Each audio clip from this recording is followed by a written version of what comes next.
merci de nous rejoindre pour notre émission quotidienne. Au programme aujourd'hui, on laisse la parole aux commerçants qui ont dû malheureusement fermer leur boutique de manière temporaire. On fera le point également sur l'organisation de la municipalité avec les nouvelles directives sanitaires. Ce sont des infos qui sont détaillées dans le Flash Info du jour. Les commerces non essentiels tels que les bars et restaurants, salons de coiffure, magasins d'habillement et de jouets, cinéma, salles de sport et bien d'autres sont contraints de s'adapter et de fermer leurs portes durant le confinement. Les clients ont fait leurs derniers achats ce jeudi et les salons de coiffure ont connu une forte affluence pour ce dernier jour d'ouverture. En raison de la crise sanitaire et du reconfinement, la ville de Sarreguemines a décidé d'annuler plusieurs manifestations qui devaient se tenir en fin d'année. Il n'y aura pas de foire Saint-Thomas, pas de défilé de la Saint-Nicolas, ni de fête des Lumières pour la Sainte-Lucie. Aucune décision définitive n'est prise pour le marché de Noël, mais il y a de fortes chances qu'il soit annulé. Les organisateurs des internationaux de tennis de Sarreguemines qui se tenaient depuis le week-end dernier sur les cours de la Blise ont été contraints d'interrompre les épreuves à partir de ce jeudi 29 octobre dans l'après-midi suite aux annonces faites par le président de la République mercredi soir. Le film Comme des grands, réalisé par la Sarregueminoise Anya Gauer et Julien Gauthier, est nominé au Montréal Independent Film Festival dans les catégories meilleur réalisateur femme, meilleur premier film et meilleur film indépendant. Le moyen-métrage avait été tourné en Moselle-Est durant l'été 2019. La réalisatrice est très fière et remercie son équipe, les bénévoles et les mairies. La Fédération française de football a décidé de suspendre l'ensemble des compétitions de ligue et district jusqu'au mardi 1er décembre. Toutes les rencontres qui ne pourront se jouer durant cette période seront reportées à des dates ultérieures en fonction de l'évolution de la situation sanitaire. Les championnats du national, de la D1 Arkema, de la D1 Futsal seront joués à huis clos et les rencontres internationales sont également maintenues. Le confinement bis a commencé depuis minuit cette nuit pour enrayer l'épidémie de Covid-19. Des règles assez restrictives ont été mises en place. Parmi elles, la fermeture au public des commerces dits non essentiels. Qu'en pensent les commerçants du centre-ville? Réaction au micro de Thibaut Desmerlet. La décision est tombée. Face à l'ampleur de la deuxième vague de l'épidémie Covid-19, le président de la République a annoncé de nouvelles mesures mercredi soir. Et les commerces dits non essentiels sont de nouveau impactés. Leur fermeture a pris effet aujourd'hui. Hier, certains commerçants du centre-ville de Sarreguemines nous ont fait part de leur ressenti sur ce second confinement. C'était un choc pour nous naturellement, c'est clair. C'est clair qu'on a besoin d'activité, on a besoin de voir des gens, etc. Je peux comprendre qu'il faille sauver des vies, ça c'est clair, c'est la première des priorités. Par contre, ça va être triste pour les centres-villes, triste pour le commerce indépendant, parce que c'est lui qui va souffrir en priorité. Après le premier confinement, la majorité des commerces ont pu rebondir avec leur clientèle restée fidèle. Le mois de novembre est une période importante pour les achats pour les fêtes de fin d'année. Pour cette boutique de jeux vidéo, le confinement est arrivé à la mauvaise période. Après, c'est sûr que d'un point de vue économique, c'est compliqué. On arrive dans une période juste avant les fêtes, on est un commerce de loisirs, donc forcément on est ciblé pour les cadeaux. C'est un coup dur pour nous, mais ça reste compréhensible par rapport à l'état sanitaire de la France actuellement. Dans ce salon de coiffure, l'approche de l'heure du confinement s'est fait ressentir. Les clients se sont précipités pour une toute dernière coupe. L'établissement a dû s'organiser pour faire face à cette affluence. C'est vrai qu'on est surbooké aujourd'hui, on a le téléphone, on a les réseaux sociaux, on a les rendez-vous par ligne, c'est vraiment très très difficile. Mais les restrictions pourront être réévaluées pour les commerces dans 2 semaines, suivant l'évolution de l'épidémie. Une possible réouverture dans 15 jours, qui est le bienvenu pour les commerçants. Sincèrement, je préfère qu'ils nous confinent ce mois-là, au lieu de nous faire confiner le mois de décembre. Après, si c'est 15 jours, ce serait mieux que 4 semaines. Du moment que ce virus-là s'en va et que les gens comprennent que c'est vraiment dangereux. Pour le moment, seuls les services publics et magasins alimentaires restent ouverts. Pour les autres, ils espèrent retrouver leur clientèle le plus rapidement possible. Et le sous-préfet de l'arrondissement a rappelé que les restaurants pourront toujours être en activité avec la mise en place de ventes à emporter par exemple. Après une matinée de concertation, la ville de Sarreguemines a également fait le point sur les services et animations qui seront maintenus ou non au cours de cette période. Pour le moment, aucune décision ferme n'a été prise concernant la tenue du marché de Noël. Mais Saint-Nicolas ne passera pas cette année dans les rues de Sarreguemines, tout comme le spectacle de la Sainte-Lucie. Guillaume Dumontail et Catherine Henrich vous font le détail dans ce reportage. Musée fermé, saison culturelle suspendue, Saint-Nicolas confiné, marché de Noël sur la sellette, compétition sportive stoppée ou suspendue. Ce second confinement n'est pas moins compliqué que le premier pour la municipalité de Sarreguemines.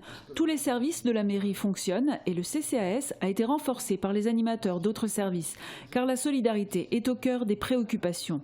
Il s'agit d'apporter de l'aide là où c'est nécessaire, notamment aux gens qui vivent de manière isolée, qui sont particulièrement fragiles, un peu déconnectés de certaines possibilités pour se procurer ce qu'il faut à la fois pour manger, mais aussi pour se soigner en cette période-là. Nous avons, grâce au CCAS, la possibilité de connaître un petit peu ce réseau, puisque nous avons, en début d'année, déjà pu en actionner les leviers et intervenir de manière efficace. Les écoles restant ouvertes, la ville maintient aussi tous les services liés à la scolarité, comme le périscolaire et la cantine. La question est encore en suspens s'agissant de la piscine pour les scolaires. Si la partie alimentaire du marché bi-hebdomadaire reste ouvert, le marché de Noël n'est pas quant à lui officiellement annulé. Nous pensons à ce jour qu'il y a peu de chances que le marché de Noël puisse être maintenu, mais nous n'avons pas complètement fermé la porte. Nous allons attendre les prochains jours et au plus tard, vraiment au plus tard, la déclaration du président présentée dans une quinzaine. Aujourd'hui, on réfléchit déjà à la manière de maintenir le marché du terroir qui devait se greffer sur le marché de Noël pour un week-end. Quant à Saint-Nicolas, pas de tournée pour lui cette année dans les rues de Sarreguemines et on le comprend lorsqu'on connaît l'affluence générée à chacune de ses apparitions. Malgré tout, à Sarreguemines, on cultive l'espoir de passer un Noël certes différent, mais un bon Noël quand même. Je pense que ce qui est important, c'est que même si on ne faisait pas le marché de Noël, même si beaucoup d'éléments festifs, des éléments d'animation ont été supprimés, eh bien qu'on continue à résister en essayant de proposer dans les rues une ambiance, même si elle n'est pas ce qu'elle est d'habitude, mais qui soit propice à ce que, en cette fin d'année, l'espoir, la joie de vivre subsiste malgré la difficulté. Sur l'agglo, la médiathèque reste ouverte, mais les espaces publics du premier étage sont fermés. Un service de click and collect est instauré. Les gymnases communautaires, les piscines et le golf sont également fermés. À Bitche, le service périscolaire et la cantine resteront ouverts. Le centre communal d'action sociale est toujours présent pour aider les personnes isolées, fragiles et âgées. Confinement oblige, la traditionnelle chasse aux bonbons d'Halloween ne sera pas possible cette année, mais certaines familles ne vont pas renoncer à cette fête. Aurélie et ses enfants ont décoré leur maison et s'apprêtent à vivre une soirée bien animée. Reportage de Marie-Morgane Lorenz. La famille Blanchard est en plein bricolage. Pendant que Lizzie s'occupe de confectionner des fausses bougies, Jessie réalise une toile d'araignée et Léo termine sa momie. Cette année, Halloween ne se fêtera pas dans la même ambiance. Les événements sont annulés, tout comme la chasse aux bonbons, pourtant d'éléments que les enfants attendaient avec impatience. J'aime bien ramasser les bonbons et je suis gourmande. Pas d'inquiétude ici, les sachets de bonbons sont prêts à être dégustés. Pour la famille, c'était important de marquer le coup pour cette tradition. Comme on a emménagé depuis 1 an ici, l'année dernière on était en plein déménagement, on n'a pas pu faire en fait la sortie. J'avais promis aux enfants de faire la sortie cette année et malheureusement à cause de ce qui s'est passé, ça va pas être possible. Voilà. Aurélie a donc prévu toute une soirée d'épouvante pour le 31 octobre. Je vais faire une petite chasse aux bonbons mais dans la maison, donc pièce par pièce. Je vais cacher des petits bonbons, un peu comme une style chasse au trésor. Et ensuite le petit goûter avec des petits sablés d'Halloween qu'on aura fait et que les enfants auront décoré aussi. Et puis après ce sera jeu et puis petit film d'horreur de leur âge. Place en cuisine d'abord. Les 3 enfants suivent Aurélie pour préparer les horribles plats. Des doigts de sorcière. Je sais pas si pour le dessert elle va faire la même idée à moi. C'était un crâne. Et dedans, soit il y avait un jus de framboise, soit un jus de fraise, comme si c'était du sang. Après Halloween, ce sont aussi les fêtes de fin d'année qui approchent et qui trottent déjà dans la tête. Alors Saint-Nicolas, non pas forcément parce que je ne le fête pas spécifiquement, si ce n'est un petit chocolat pour les enfants. Mais sinon Noël, oui. J'ai honnêtement du mal à l'imaginer autrement que les autres années. Pour moi, ce sera en famille avec toute ma famille et je ne l'envisage pas autrement. La famille saura sans doute imaginer encore une fois de belles festivités, comme pour Halloween. Saviez-vous que la forêt est régie par le code forestier avec des sanctions qui peuvent aller du simple PV à 135 € à plusieurs milliers d'euros. Ce sont les agents de l'ONF qui exercent ce rôle de police de la forêt. Alors, quels sont les interdits dans ces espaces? Réponse dans ce reportage.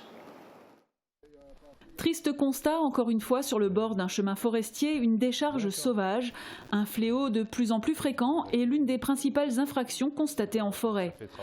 Les principales infractions qu'on peut rencontrer en forêt et sur lesquelles l'ONF est amené à constater, à verbaliser, on a donc les dépôts sauvages d'ordures, on a un sujet sur la circulation des véhicules motorisés en forêt, donc il y a la circulation sur les routes qui sont fermées, l'essentiel des routes sont fermées à la circulation, et la circulation au milieu de la forêt, c'est-à-dire que les quads, motocross qui passent au milieu des peuplements forestiers, donc là c'est encore une autre infraction qui cette fois-ci est beaucoup plus sévèrement punie.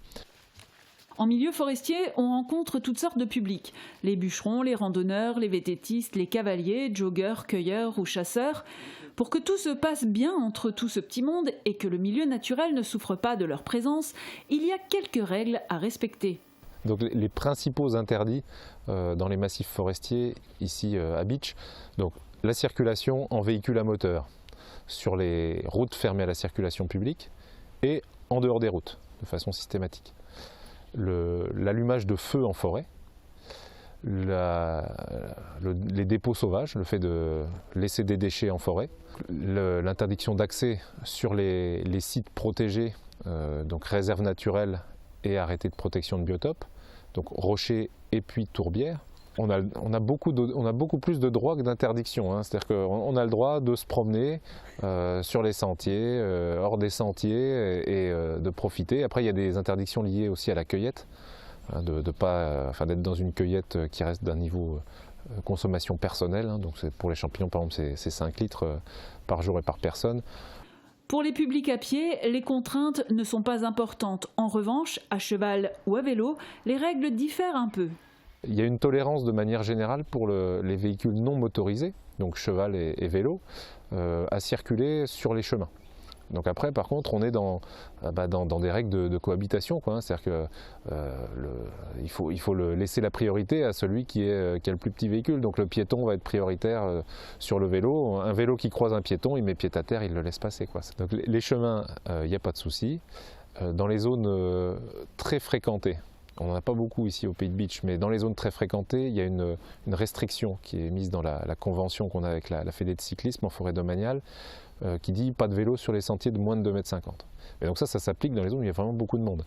Après, sur l'essentiel des sentiers des Vosges du Nord, il n'y a pas vraiment de problème.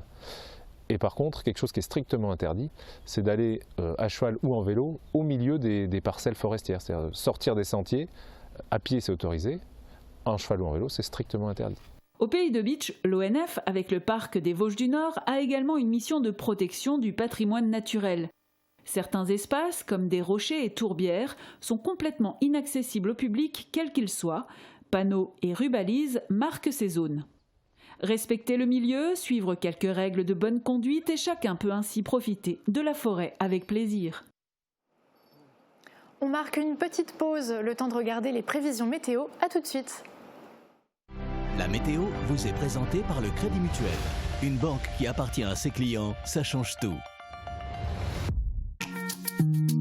Couverture et zinguerie, une toiture Moder Habitat apporte sécurité, protection et pérennité par tous les temps.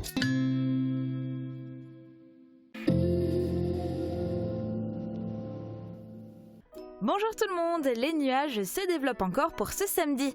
Le brouillard sera également bien présent et prend du temps à se dissiper. Le soleil parvient finalement à prendre le dessus vers la mi-journée.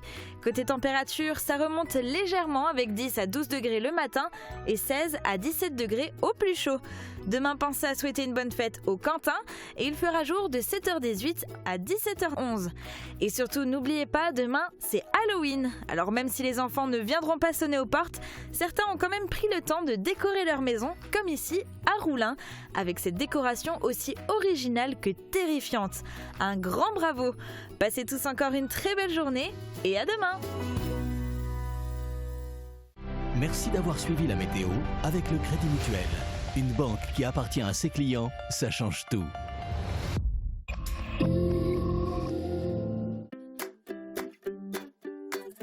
La saison culturelle de la ville de Sarreguemines continue de plus belle, avec toujours plus de spectacles. Au programme, du théâtre, avec Voyage en Italie le 13 novembre, de la danse, avec Tanguissimo le 1er décembre, et de l'humour, avec le nouveau spectacle de Nora Hamzaoui le 18 décembre.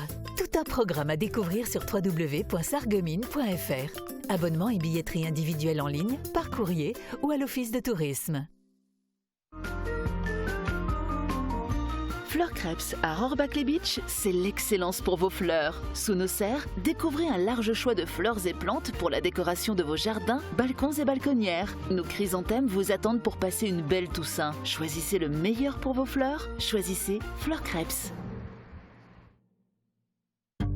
AVS Médical est votre spécialiste de l'incontinence. Retrouvez toute une gamme de protection pour fuites urinaires intenses à modérées à partir de 4 €, ainsi qu'une gamme de soins de la peau.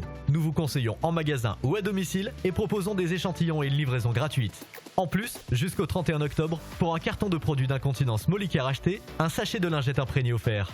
Venez profiter de l'offre dans nos magasins AVS Médical. AVS Santé, notre métier, vous accompagner. Ne cherchez plus, le roi des vins est à Styrin-Vendel. Retrouvez plus de 3500 références de vins, une large gamme d'épiceries fines et des idées cadeaux pour chaque occasion. Le roi des vins, c'est du choix, des prix et des conseils. C'est aussi un service drive, une boutique en ligne et des livraisons prêtes en 24 heures. Le roi des vins à Styrin-Vendel, où choisir devient un plaisir.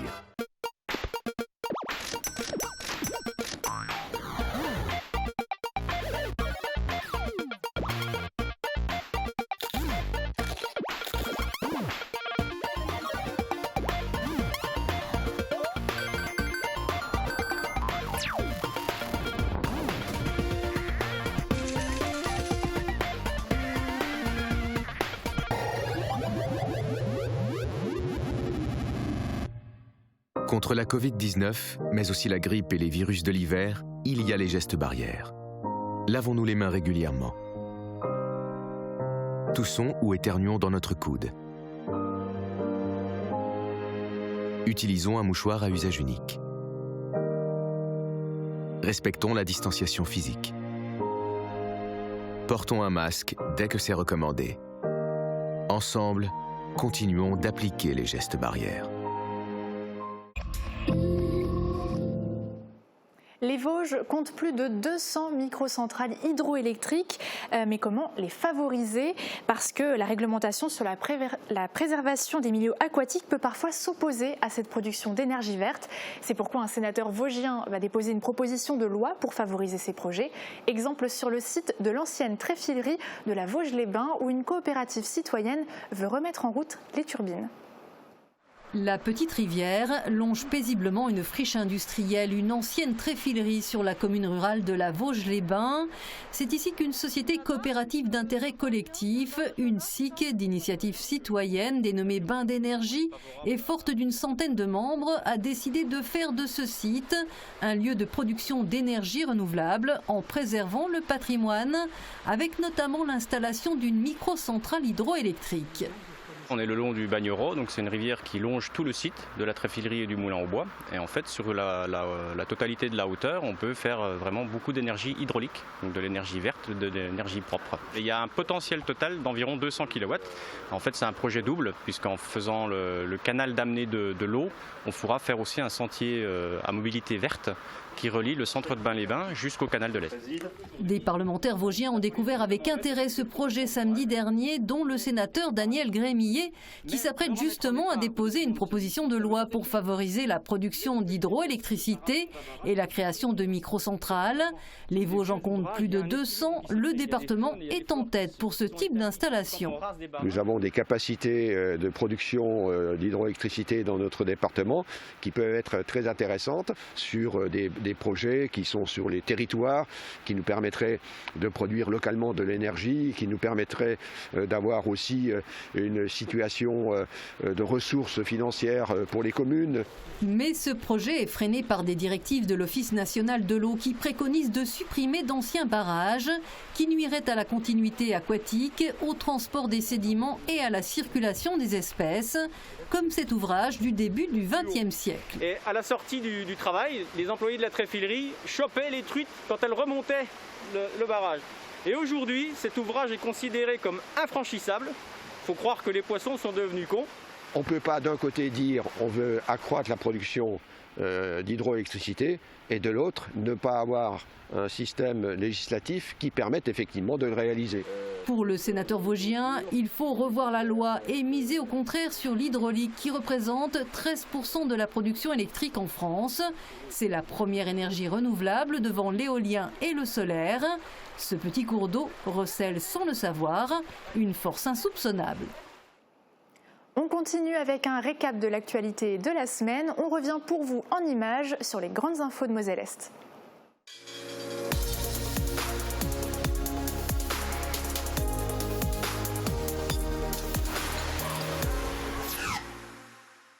Des projets de travaux d'entretien et de sauvetage du patrimoine étaient à l'ordre du jour de la séance du conseil municipal de Bitche qui s'est tenue vendredi soir à l'espace Cassin. Ces travaux concernent la porte de Strasbourg, l'amphithéâtre du Stadtweiher et la citadelle. Le plan blanc a été déclenché ce week-end dans tous les hôpitaux du Grand Est pour faire face à la deuxième vague de Covid-19.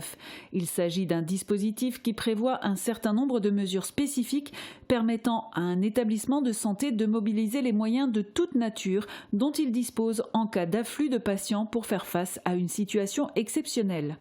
La coopération transfrontalière reste de mise dans les hôpitaux sarrois en ces temps de crise. Tobias Hans, ministre-président de la Sarre, met les capacités hospitalières existantes à la disposition de tous ceux qui en ont besoin. Aucune distinction n'est faite entre les patients de la Sarre ou de la France. Une partie du personnel soignant en Sarre est d'ailleurs français. Du nouveau du côté de la galerie du Carré Louvain et malheureusement ce n'est pas une bonne nouvelle. Le magasin Esprit va fermer ses portes. Un coup dur pour les 3 salariés de ce magasin. Elles avaient du mal à tenir les objectifs commerciaux qui leur avaient été demandés. Et avec cette fermeture imminente, il ne restera plus que 3 magasins d'ouverts au Carré Louvain. Jules, Sephora et DPAM. Avant, on l'espère, un renouveau avec la réouverture des nouveaux commerces. 19 patients Covid hospitalisés dont 3 en réanimation. Telle est actuellement la situation épidémiologique à l'hôpital Robert Pax de Sarreguemines. Les équipements sont là, l'établissement peut encore monter si l'épidémie se montre plus virulente sur notre secteur, mais le personnel soignant est fatigué. La campagne Octobre Rose touche à sa fin. Il est important de parler du cancer du sein et d'oser aller se faire dépister. Le sujet ne doit pas être tabou, le dépistage est important. Il est surtout préventif, mais permet une prise en charge rapide et un traitement moins lourd pour les patientes. Le joueur local Hugo Schott a affronté le Suisse Leandro Ridi ce mercredi lors des 16e de finale des internationaux de tennis de Sarreguemines. Un match intense où le Suisse a imposé un jeu soutenu au joueur sarregueminois qui a essayé de tenir. Leandro Ridi l'a emporté et a gagné sa place en 8e de finale. Le travail continuera partout où c'est possible et le télétravail sera à nouveau généralisé, a assuré le président de la République. Cependant, les commerces non essentiels seront fermés comme au printemps. Quant aux écoles maternelles primaires, les lycées, ils rouvriront leurs portes à la rentrée. Même si les fleuristes ont finalement obtenu un sursis pour pouvoir travailler jusqu'à la Toussaint, l'annonce d'hier soir sonne comme un coup de massue pour ces commerçants à l'activité jugée non essentielle. Les restaurateurs n'auront pas eu cette chance. Dès demain, ils ne pourront plus accueillir de clients dans leur établissement. Un coup dur pour Gaetano Mamona, lui qui avait tout mis en œuvre pour les accueillir dans le respect des consignes sanitaires et former son personnel. Macron, il est un peu Je ne sais pas ce qu'il fait, mais bon, on le suit. C'est un président, on est obligé. Le confinement, il est là, on va s'y plier parce qu'on est bien obligé, c'est la loi, on ne peut pas faire autrement. Mais j'espère qu'on va quand même pouvoir passer les fêtes de fin d'année en famille. Des attentats, des gilets jaunes, des virus, ça devient vraiment lassant. Où est encore la joie de vivre là-dedans Ce jeudi après-midi à 15h, elles ont sonné le glas en hommage aux 3 victimes de l'attentat de Nice. En effet, ce matin, vers 9h, 3 personnes ont été tuées lors d'une attaque au couteau en plein centre-ville de Nice, au niveau de la basilique Notre-Dame. Les 2 premières victimes auraient été tuées dans l'église et une 3e à proximité. Il y a une semaine tout juste, Samuel Paty était assassiné à la sortie de son collège à Conflans-Sainte-Honorine pour avoir montré des caricatures de Mahomet lors d'un cours. Sur la place Aristide Briand à Forbach, une centaine de personnes se sont retrouvées pour lui rendre hommage. Les hommages continuent comme ce matin à Bérel-les-Forbach. Élus et habitants étaient invités à se rassembler ce lundi matin.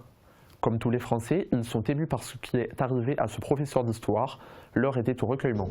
Malgré l'épidémie de coronavirus qui touche le pays, les donneurs de sang sont toujours au rendez-vous. À l'intérieur, les entrées sont filtrées, pas plus de 6 personnes dans le hall et l'organisation ici est quasiment militaire. Dans cette boutique de vêtements et d'objets artistiques d'apparence ordinaire se cache un concept d'économie solidaire inédit dans le Grand Est. Emmaüs vient d'ouvrir un magasin où des vêtements donnés sont revendus. Rien ne se perd, tout se transforme. Mais cette boutique n'aurait pas pu voir le jour sans Make Sense, association internationale chargée de promouvoir l'entrepreneuriat social auprès du grand public et des professionnels. Une femme sur 8 est touchée par le cancer du sein, 59 000 nouveaux cas sont déclarés chaque année. C'est pourquoi il est important de se mobiliser et de sensibiliser au dépistage du cancer du sein. La ville de Forbach s'inscrit dans cette démarche avec une après-midi Octobre Rose. Au programme, des stands d'information et d'animation, une conférence tenue par des associations et des professionnels. Bien loin des entretiens d'embauche où l'on se présente stressé avec son CV en étendard, ici tout est fait pour que les participants soient détendus et communiquent dans l'action à travers des ateliers sur le thème du rythme. Chercheurs d'emploi et recruteurs sont côte à côte, travaillent ensemble. Cette idée de l'atelier Tempo Job est née il y a quelques...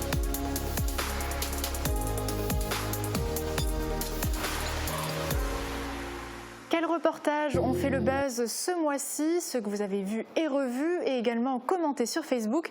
Au programme, un véhicule blindé, des toutous, mais aussi un hommage. On découvre le classement dans Vue sur le web.